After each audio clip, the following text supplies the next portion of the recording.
Bach-Spiegelungen ist das Programm über eine Idee. Woher diese Idee kommt, wie sie sich im Laufe der Zeit verändert hat, wo wir jetzt stehen und wo es hingehen könnte.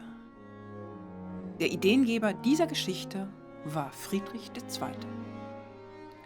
Bei einem Besuch Johann Sebastian Bachs in Potsdam soll er diese Idee dem Thomaskantor höchstpersönlich vorgegeben haben.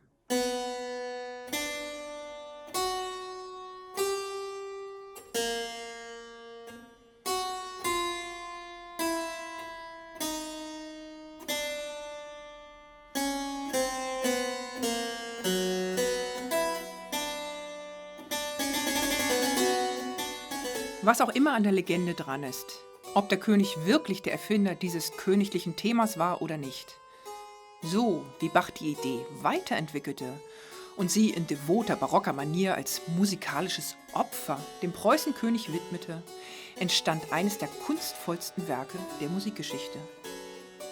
Wie der Widmungsträger selbst auf das ausgearbeitete Werk reagierte, ist nicht bekannt.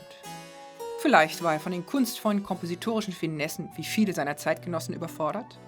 Auf jeden Fall dürfte die Triosonate über das königliche Thema seinen Beifall gefunden haben. Schon die Besetzung von Flöte, Violine und Basso Continuo ist eine Hommage an den bekanntlich selbst Flöte spielenden Preußenkönig. Bis heute vermag das musikalische Opfer das Publikum zu begeistern und Künstler zu inspirieren.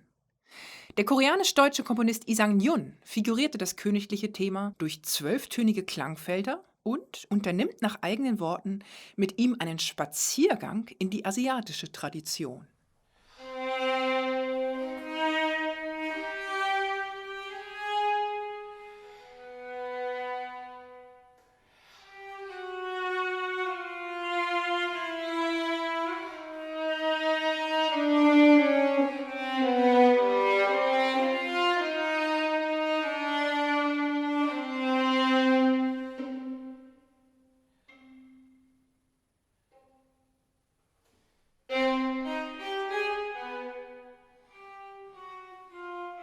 In Lee Sang-yuns Œuvre verschmilzt die Musik seiner Heimat mit europäischer Tradition.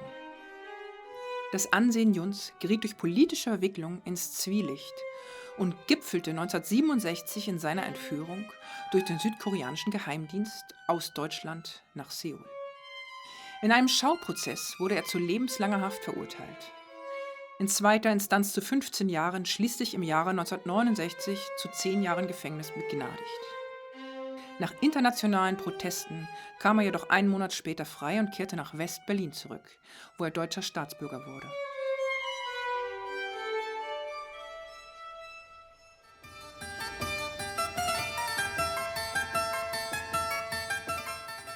Diese von Bachs kontrapunktischer Kunst inspirierten kanonischen Inventionen schrieb der tschechische Komponist Viktor Kalabes für seine Frau, die Cembalistin Susanna Růžičková. Sie war die erste Cembalistin, die Bachs gesamte Cembalo-Musik auf Schallplatte einspielte. Auch diese Musikerin geriet zwischen die politischen Fronten, auch wenn sie vollkommen unpolitisch war. I was so wrapped up in my music that I really didn't care what happened in politics, which was a great mistake, of course. Ich war so in meine Musik vertieft, dass ich mich nicht um die Politik kümmerte, was natürlich ein großer Fehler war. Dass Susanna Růžičková dennoch 4 Konzentrationslager überlebte, verdankte sie nach eigenen Worten eben der Musik. Bachs Musik hat mich gerettet. Bach hat mir gezeigt, dass es etwas gibt, das uns transzendiert. You always feel in his music that God is present somehow.